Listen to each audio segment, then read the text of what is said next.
We're all set and ready when you are. That's the type thing you want? Yeah, perfect.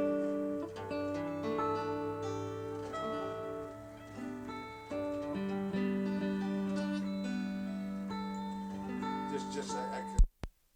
I don't think I tuned. All right. Stumbling is a tune, and we hope we don't, right?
Need some more?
Your concert schedule's busier this year. Yes, it is.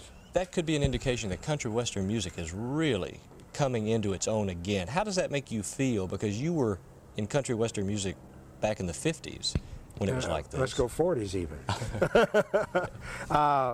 Real good. Of course, playing with a person like Merle Haggard, he stays perennially hot. He's hot all the time because he doesn't get too much exposure on TV or what have you. It's mainly records, and then people can, if they want to see him in person, they've got to go see him.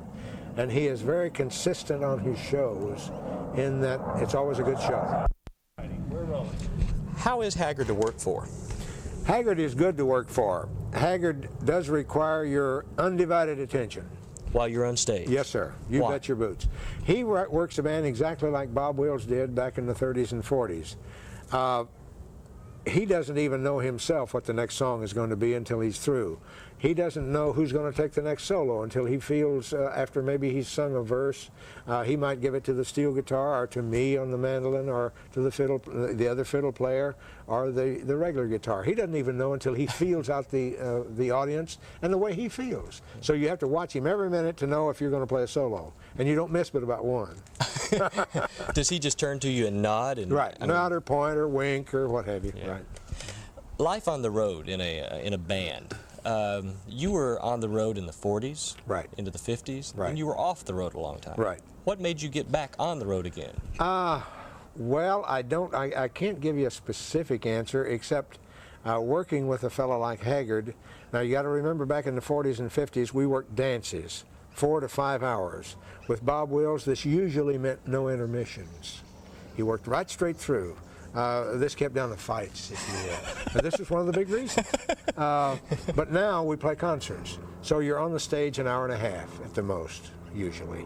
Sometimes we'll do 2 shows, but this is still broken up between, and we'll have a nice hot catered meal between, so it's not bad at all.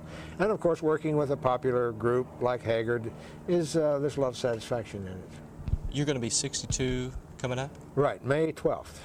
What? Hey, I already am. Oh. I guess when this is shown. Yeah. Right. Why don't you retire? Can't afford to.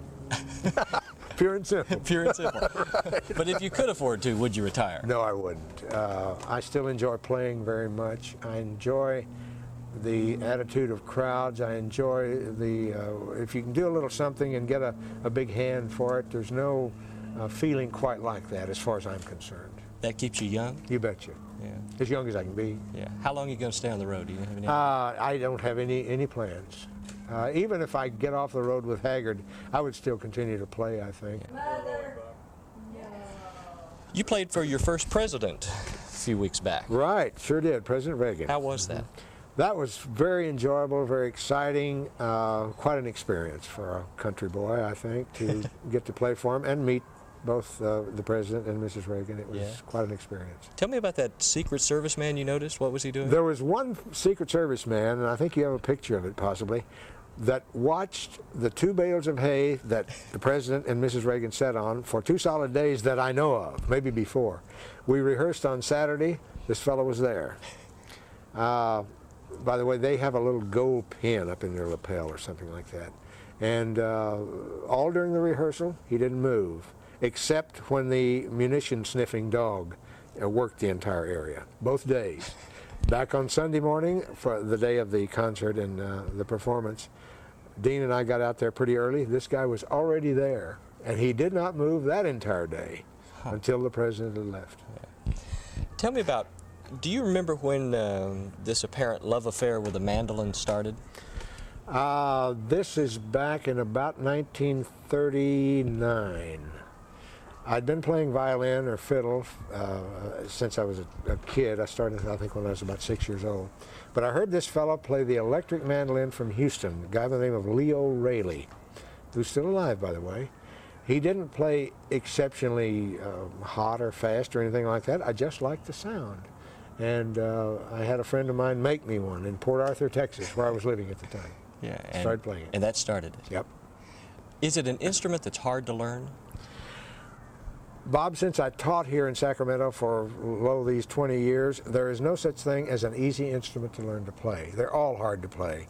It takes a lot of work, a lot of time. It is no harder than the guitar or what have you, but by the same token, no easier. Oh, okay. Well, I think we got enough. Anytime you're ready. All right, here we go.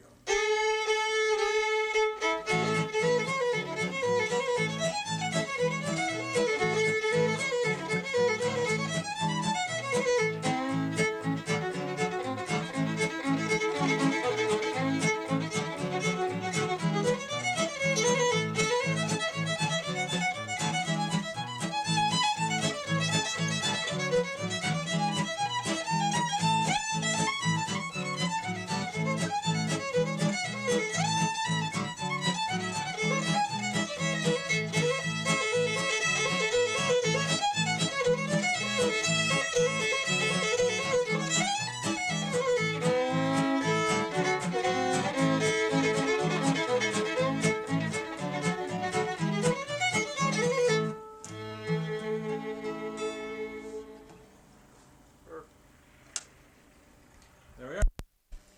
Okay, we're rolling.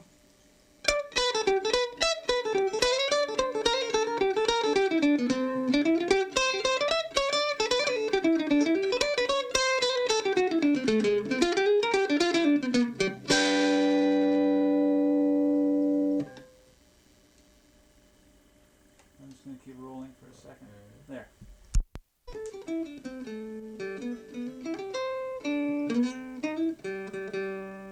You're showing a picture of that Billy Jack Wills album, aren't you? Okay. And go ahead. Anytime? Anytime.